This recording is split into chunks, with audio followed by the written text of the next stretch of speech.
Hi everybody, this is Lynn Hayes. I wanted to do a little video today to talk about the full moon in Libra, which occurs at the spring equinox in the Northern Hemisphere. For my friends down under, there will actually be the fall equinox, but that's another topic for another video. But I wanted to talk a little bit about this particular full moon, especially because the importance of the full moon at the equinox point is pretty significant, doesn't happen very often. So let's think about what the equinox is. The equinox at the spring and the fall is the time when the light and darkness are balanced. There's an equal amount of night and day. So we have this sense of sort of being balanced between light and dark right after we've been veering towards the dark, into darkness. The spring equinox comes and then the light starts to come in. So at the equinox points, we have a balance of light and dark. This is especially interesting because the spring and fall equinoxes are associated with Aries and Libra. And Aries is the sign that represents the individual self. And Libra, the sign Libra itself, represents balance and harmony, integration of opposites, polarities. Finding harmony between two opposites is what we have with the Libra archetype. So this particular equinox, as all equinoxes do, this spring equinox falls at the 0-degree point of Aries. This is sometimes called the world point because it's the point at which we assert ourselves into the world. At the 0 degrees Aries point, we take on a body, we take on an identity, we become a human being. And then at the fall equinox, or in the southern hemisphere, of course, this is reversed. But in the equinox in September, we have the sign of Libra, which is where we start to reach out to others. We take our own personal identity and we merge it with someone else. We learn to find balance in our relationships with other people. So all Libra full moons all incorporate this idea of finding the balance between polarities, finding a sense of beauty and harmony in the midst of chaos. Libra tends to have a very sensitive nervous system because there is such a sensitivity to when things are out of balance. And so with the Libra full moon, this sense of needing to bring opposites together and find this peace and harmony is amplified. That's particularly true at the 0-degree point. Every sign is at its strongest at 0 degrees. So here we have the equinox point. We have the full moon with all of its emotional amplitude, and we have the balance between Aries and Libra. So it's very significant. So in terms of how to use this energy, this is a really important time to consider where in your own life you are out of balance, where you are veering too much towards giving, not enough towards receiving, maybe being overly self-absorbed or self-centered, not being sensitive enough to the people around you.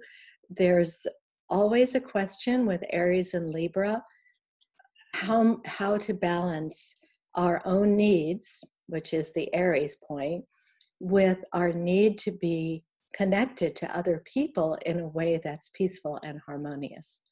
So working to achieve greater balance and harmony in our life is going to be an important lesson and question during this full moon. Typically, if we approach these dynamics in a conscious way, we can experience the lessons sometimes without them being, hitting us on the head with some big experience, somebody yelling at us, some big blow up happening somewhere. That, of course, that's not always true. But if you do encounter a situation where there is a sort of an emotional explosion from somebody in your life, maybe ask yourself the question, are we out of balance here? Is there a lack of harmony? Is there a lack of integration between what this person needs and what I need? That's part of what this full moon is about. It's also about bringing more beauty into your life. You know, beauty, it's not Hollywood beauty or Vogue magazine beauty. Beauty is just the lovely things that give us a sense of comfort and joy when we look at them, when we experience them. It's just a feeling of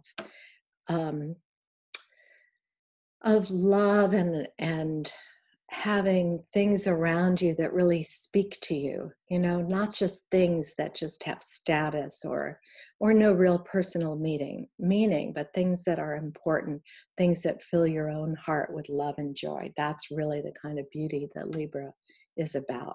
So we're at the equinox, we're starting to move towards the light. We're starting to become more expansive. In the winter, we tend to be more huddled in, we're more closed, you know, the doors start to close, we're in the darkness, we're sleeping. Now the light is coming. So there's sort of a shift here from that darkness into the light. So we also, of course, have Mercury retrograde until the 28th, and Mercury is in Pisces. I did a little video about that. I'll link it in the comments. And Mercury is not that effective in Pisces. I had talked about that when Mercury is in Pisces, it's a great time to create, and it's a wonderful time for music and the arts and for love and affection and meditation and all of these sorts of wonderful soul opening things, but not so great for important decisions or important communications that are fraught with conflict. You know, it's a time to try to sort of find a peaceful medium as we go backwards through Mercury and Pisces. And right now that's particularly strong because Neptune, which is the modern ruler of Pisces, is conjunct Mercury. The two of them they're traveling as a team.